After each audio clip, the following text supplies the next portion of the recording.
গল্পের দর্পণ। এই দর্পণে প্রতিফলিত হবে নানা ধরনের হাসি, কান্না, প্রেম, ভয়, রোমাঞ্চ ও মায়াজালে ঘেরা অনেক গল্পগাথা।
যন্ত্রময় এই জীবনে মানবিকতাও যেন যান্ত্রিক হয়ে গেছে।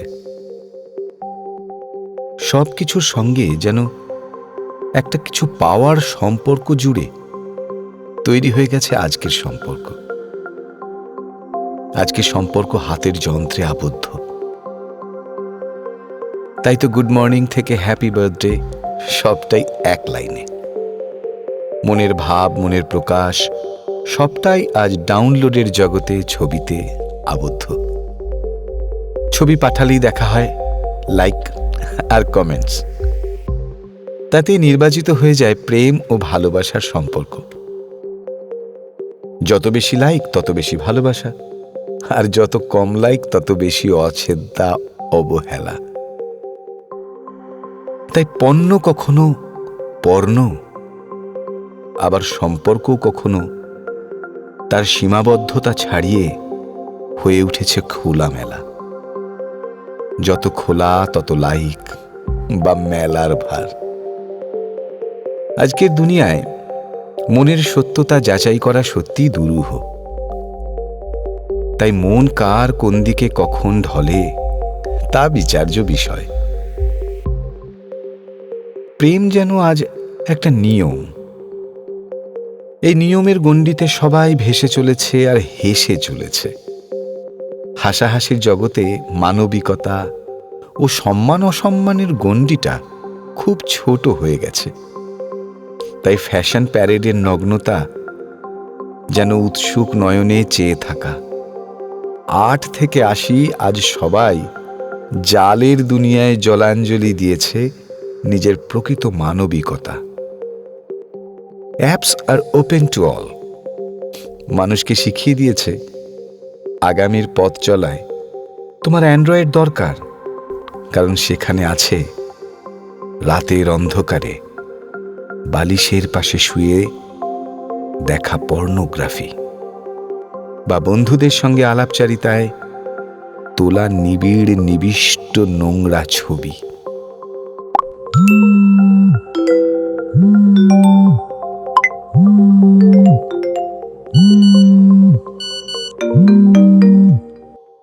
তাই আজ চারিদিকে শুধু ক্রাইম। নমস্কার, আমি কুহেলি ভট্টাচার্য। আমি চ্যাটে বিশ্বাসী। তাই চ্যাট আসলে আমি হামড়ে পড়তাম আমার হাতযন্ত্রের ওপরে।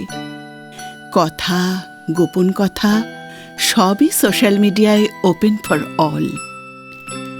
তখন আমার বয়স 17। আমি ভালোবেসেছিলাম পাড়ার চায়ের দোকানে কাজ করা কুশলকে।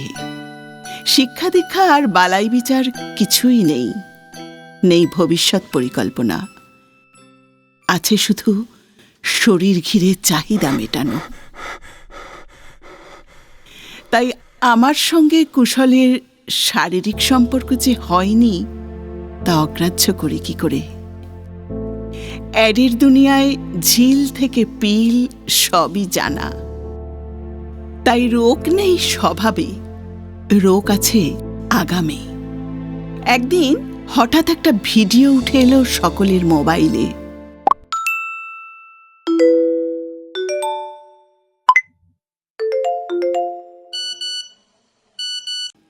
ভিডিওটি আমার আর কুশলের ঘনিষ্ঠতার ছবি, এক কথায় পর্নোগ্রাফি।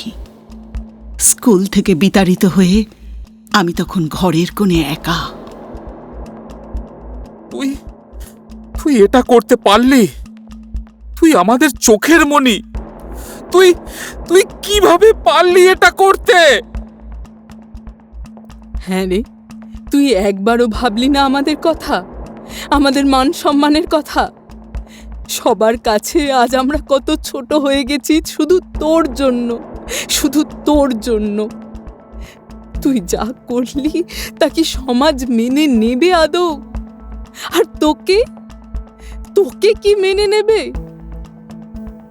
না না মা, বিশ্বাস করো, ও যে এভাবে আমার সঙ্গে বিশ্বাসঘাতকতা করবে আমি সত্যিই বুঝতে পারিনি। আমি সত্যি ওকে খুব ভালোবাসতাম মা। হ্যাঁ রে, কি পেলি তুই? কিচ্ছু না, কিচ্ছু না। সামান্য ফুর্তি কি জীবনের মূল লক্ষ্য হতে পারে? হ্যাঁ রে, প্রেম মানে কি শুধু বিছানা? প্রেম মানে কি বোঝাবুঝি নয়? প্রেম মানে কি শুধু নিবিড় মনের ভাব বিনিময় হতে পারে না? প্রেম কি শিক্ষার বিচার করে না?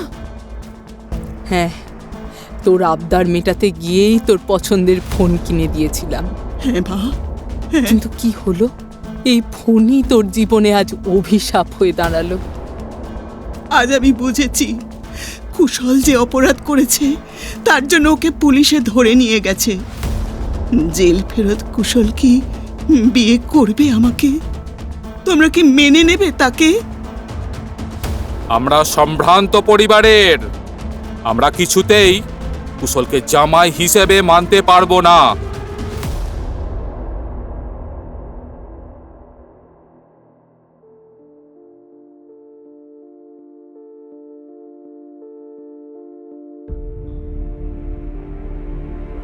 আমার বাবা মা মেনে নেননি কুশলকে। আমি বিশ্বাস হারিয়ে হতাশাগ্রস্ত হয়ে পড়ি। কুশল আমার সম্মানহানি করেছিল। আমার গোপন অঙ্গটি সকলের কাছে প্রকাশিত। সবাই আমার সবটা জানে। এই লজ্জা আমার জীবনে নিয়ে এলো এক বিভীষিকা। স্বাভাবিকভাবেই যে কোনো মানুষের জীবনে আসবে একটাই অঙ্গীকার, মৃত্যু বা আত্মহত্যা।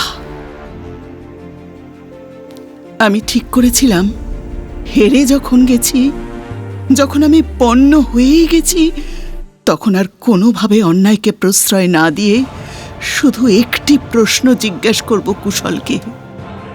আমি তো তোমায় ভালোবেসেছিলাম কুশল, কিন্তু তুমি আমায় ব্যবহার করলে কেন?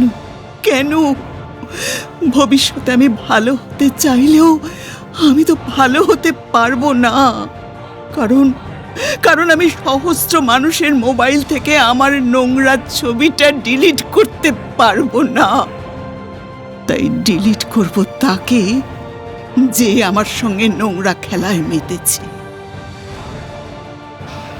3 মাস পর আমি স্বাভাবিক জীবনে ফিরে আসার প্রচেষ্টা করতে লাগলাম। আমার বাবা মা রাজ্য ত্যাগ করে ভিন রাজ্যের বাসিন্দা হন। মানসিক ডাক্তার দেখিয়ে আমি নিজেকে নতুন করে জীবনে প্রতিষ্ঠিত করার প্রচেষ্টা করেছি।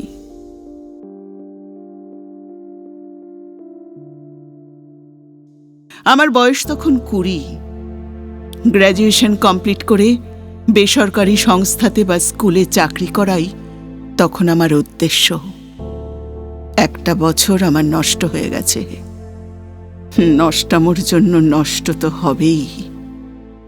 উদ্দেশ্য মতো কৃতকার্য হয়ে আমি এখন এক বেসরকারি স্কুলের দিদিমণি। সুস্থ স্বাভাবিকভাবেই চলতে লাগলো আমার জীবন। আমি ভুলতে লাগলাম কুশলকে।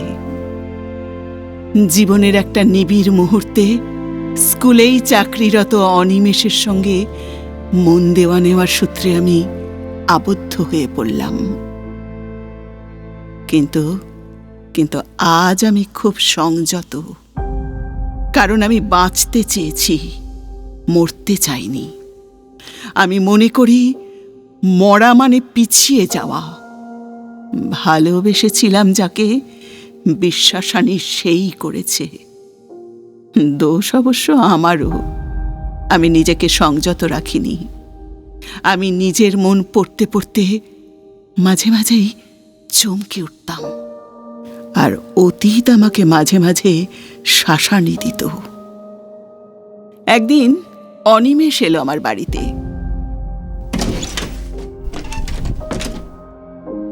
আজ আমি এসেছি আপনার মেয়ে কুহেলিকে বিয়ে করার অনুমতি নিতে। আপনারা যদি আমাকে অনুমতি দেন, তাহলে আমি কুহেলিকে আমার স্ত্রী রূপে গ্রহণ করতে চাই।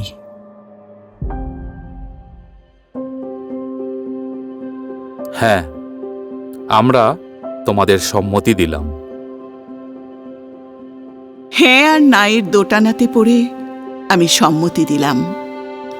বহু প্রতীক্ষিত একটা মুহূর্ত, যা প্রত্যেক বাবা মাই দেখেন। আমার সন্তান যেন থাকে দুধে ভাতে। মেয়ে আজ পুরাতনকে ভুলে নতুনের আহ্বানে সাড়া দেবে। কিন্তু কিন্তু আমার যা অতীত, তা তো অনিমেষকে জানানো দরকার। না জানালে অনিমেষ যদি কোনোদিন তা জানতে পারে, তাহলে তার চরম বিপত্তির কারণ হবে আমার জীবনে।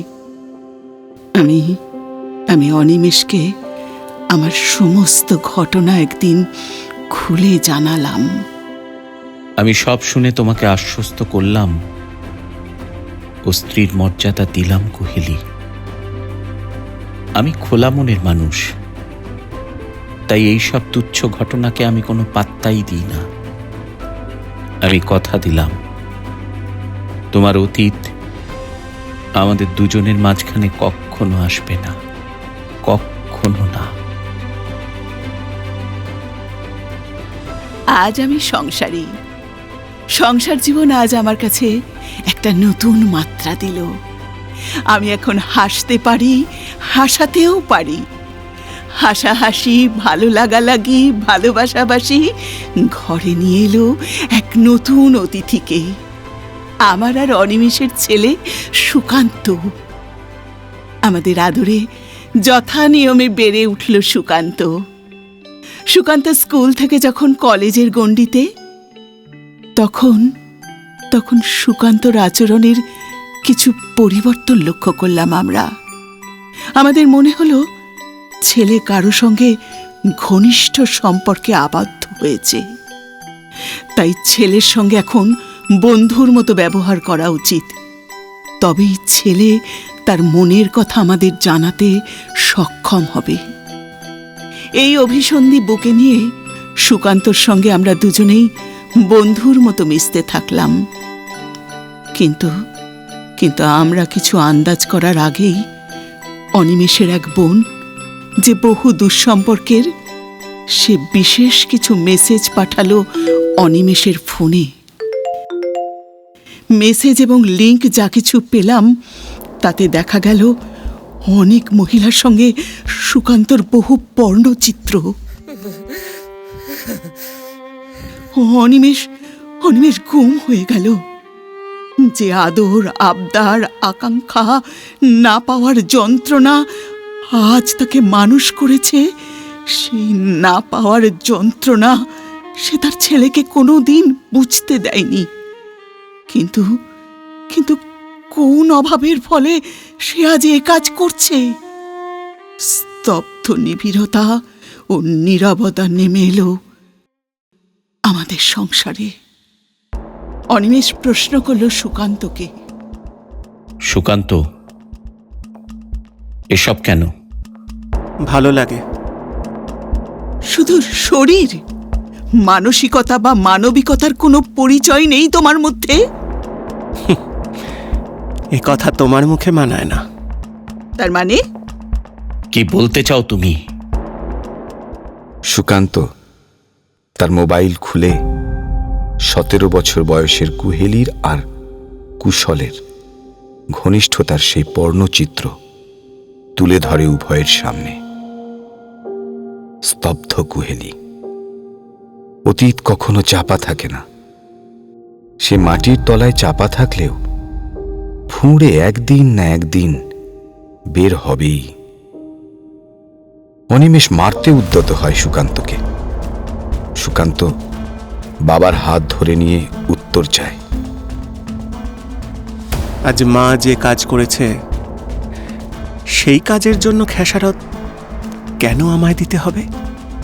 কেন আমায় শুনতে হবে? কেন বন্ধুর মুখে আমার সম্ভাষণ? কি সম্ভাষণ জানো?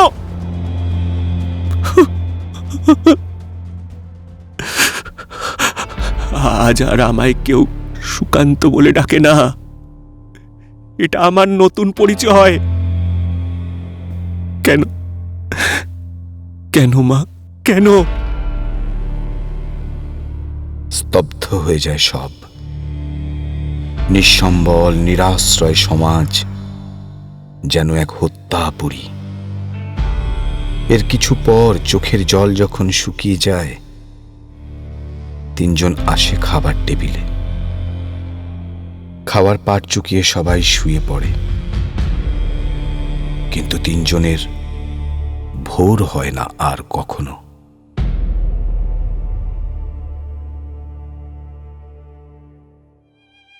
সাত দিন পর পাড়ার লোকের উপস্থিতিতে পুলিশ দরজা ভেঙে উদ্ধার করে 3টে পচা গলা মৃতদেহ আর কুহেলির লেখা একটা ডায়েরি। তাতে লেখা রয়েছে তার জীবনের প্রতিটা অধ্যায়।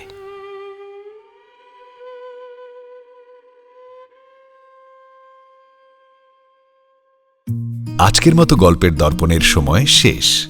আগামী পর্বে নতুন গল্প নিয়ে হাজির হব আপনাদের সামনে শনিবার রাত 10টায়। ততক্ষণের জন্য একটু বিরতি। নানা স্বাদের নতুন নতুন গল্প শুনতে চাইলে আমাদের চ্যানেলকে সাবস্ক্রাইব করুন। সবার আগে নোটিফিকেশন পাওয়ার জন্য বেল আইকন ক্লিক করুন।